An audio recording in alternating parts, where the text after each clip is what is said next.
Class. मेरा नाम है सैयद वजाहत हैदर और आज का मेरा टॉपिक है DIC यानी कि डिससेमिनेटेड इंट्रावास्कुलर कोआगुलेशन। हम सबसे पहले देखते हैं DIC होता क्या है। DIC एक ऐसा डिसऑर्डर है जिसमें ब्लड वेसल्स में क्लॉट्स बन जाते हैं और जिसकी वजह से ब्लीडिंग भी स्टार्ट हो जाती है। इसके बाद हम देखते हैं काजेज़। DIC के काजेज़ क्या हैं। DIC के मोस्टली काजेज़ हैं जी बैक्टीरियल इन्फेक्शन, सेप्सिस, यानी कि जब बैक्टीरिया कंटेमिनेशन कोई भी हो, स्पेशली ग्राम नेगेटिव बैक्टीरिया जब अफेक्ट करते हैं बॉडी, उनके रिस्पांस में इम्यून सिस्टम एक्टिव हो जाता है, जिसकी वजह से इन्फ्लेमेशन होती है और वो खुद ही अपनी बॉडी को डैमेज करने लग जाते हैं। इसके बाद है कैंसर्स, जैसे कि ल्यूकीमिया, ब्लड कैंसर हो गया और सॉलिड ट्यूमर्स हो गए। इसके बाद आता है ऑब्स्टेट्रिक कॉम्प्लिकेशन, अब्रप्टिव प्लेसेंटा। जब प्लेसेंटा यूट्रस वाल से डिसअटैच होता है, उसकी वजह से भी ब्लड क्लॉट्स बनते हैं।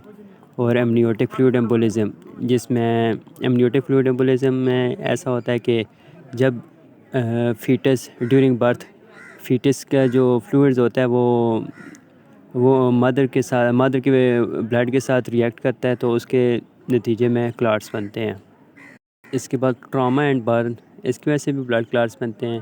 Swear liver disease, haemolytic transfusion reaction, इनकी वजह से भी ब्लड क्लॉट्स बनते हैं।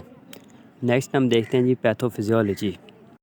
इसमें जो इन्फेक्शन होते हैं वो काज करते हैं जी release of tissue factor, massive release of tissue factor, ज़्यादा से ज़्यादा टिश्यू फैक्टर रिलीज़ होते हैं।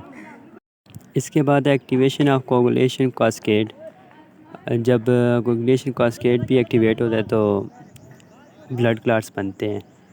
उसके बाद आता है जी वाइड स्प्रेड माइक्रोथ्रोम्बाई फॉर्मेशन। इससे जब छोटे छोटे थ्रम्बस बनते हैं ब्लड वेसल्स में, वो इस्कीमिया भी काज कर सकते हैं, जिसकी वजह से इनफ ऑक्सीजन और ब्लड जो है आर्गन्स को नहीं पहुंचता है, जिसकी वजह से आर्गन डेथ भी स्टार्ट हो सकती है। Consumption of platelets and clotting factor, जब ज़्यादा से ज़्यादा प्लेटलेट्स कंज्यूम हो जाते हैं तो बॉडी में प्लेटलेट्स लेवल कम हो जाता है। इसके बाद है जी सेकेंडरी फिब्रिनोलाइसिस, जब सेकेंडरी फिब्रिनोलाइसिस एक्टिवेटेड होती है तो इसके नतीजे में ब्लीडिंग स्टार्ट हो जाती है, जिसके रिज़ल्ट में बहुत से थ्रोम्बोसिस बनते हैं और ब्लीडिंग होती रहती है।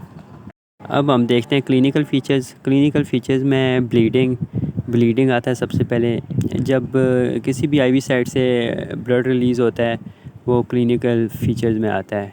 इसके बाद है पिटेशिया एंड परपूरा, ये भी एक नाम है ब्लीडिंग का, जो स्किन से होती है।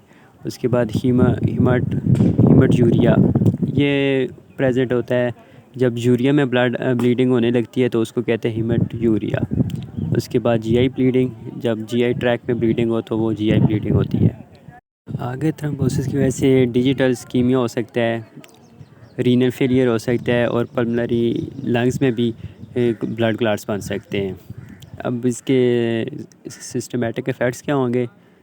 इसके इफ़ेक्ट्स होंगे जी हाइपरटेंशन, ब्लड BP आपका लो हो जाएगा, शॉक हो जाएगा। उसके बाद मल्टी आर्गन फेलियर, जो आपके आर्गन्स है वो भी फेल होना स्टार्ट हो जाएगी। आगे हम देखते हैं लेबोरेटरी फाइंडिंग्स। क्या है लेबोरेटरी फाइंडिंग्स में प्लेटलेट काउंट वो है डिक्रीज़ हो जाएगा, PTA PTT जो है वो प्रोलॉन्ग हो जाएगा, फिब्रिनोजन डिक्रीज़ हो जाएगा और जो D डायमर है वो एलिवेटेड करने लग जाएंगे और जो ब्लड स्मेयर है वो शिस्टोसाइट्स हो जाएगा। आगे मैनेजमेंट हम देखते हैं। मैनेजमेंट में आता है ट्रीट द अंडरलाइंग काजेज़। सबसे पहले जो उसके काजेज़ हैं हम उसको अफेक्ट करेंगे, जैसे कि अगर बैक्टीरिया की वजह से कुछ हुआ है तो हम उसको एंटीबायोटिक्स देंगे। अगर एक डिलीवरी हो रही है तो हम उसके इफ़ेक्ट्स को टारगेट करेंगे। अगर कैंसर की वजह से हो रहा है तो फिर हम कीमोथेरेपी देंगे। इसके अलावा सपोर्टिव थेरेपी में हम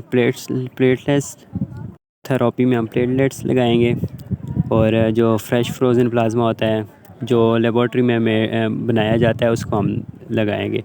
इसके अलावा क्रायो प्रिसिपिटेट, अगर फिब्रिनोजन लो हो गई है तो उसके लिए हम क्रायो प्रिसिपिटेट देंगे। और अगर ब्लड आपका बहुत ही ज़्यादा थिक है तो उसके लिए हम हेपरीन यूज़ करेंगे। आगे हम देखते हैं कंक्लूजन में DIC एक ऐसा कॉम्प्लेक्स और लाइफ थ्रेटनिंग कंडीशन है जो आपकी ज़िंदगी ले सकता है। इसमें ब्लीडिंग भी होती है बहुत ज़्यादा और ब्लड क्लॉट्स बनते हैं, जिसके नतीजे में बहुत सारे आर्गन्स फेल हो सकते हैं। डीआईसी के पेशेंट को ज़्यादा से ज़्यादा मैनेजमेंट और उसके केयर की ज़रूरत होती है ताकि वो इस बीमारी को सर्वाइव कर सके।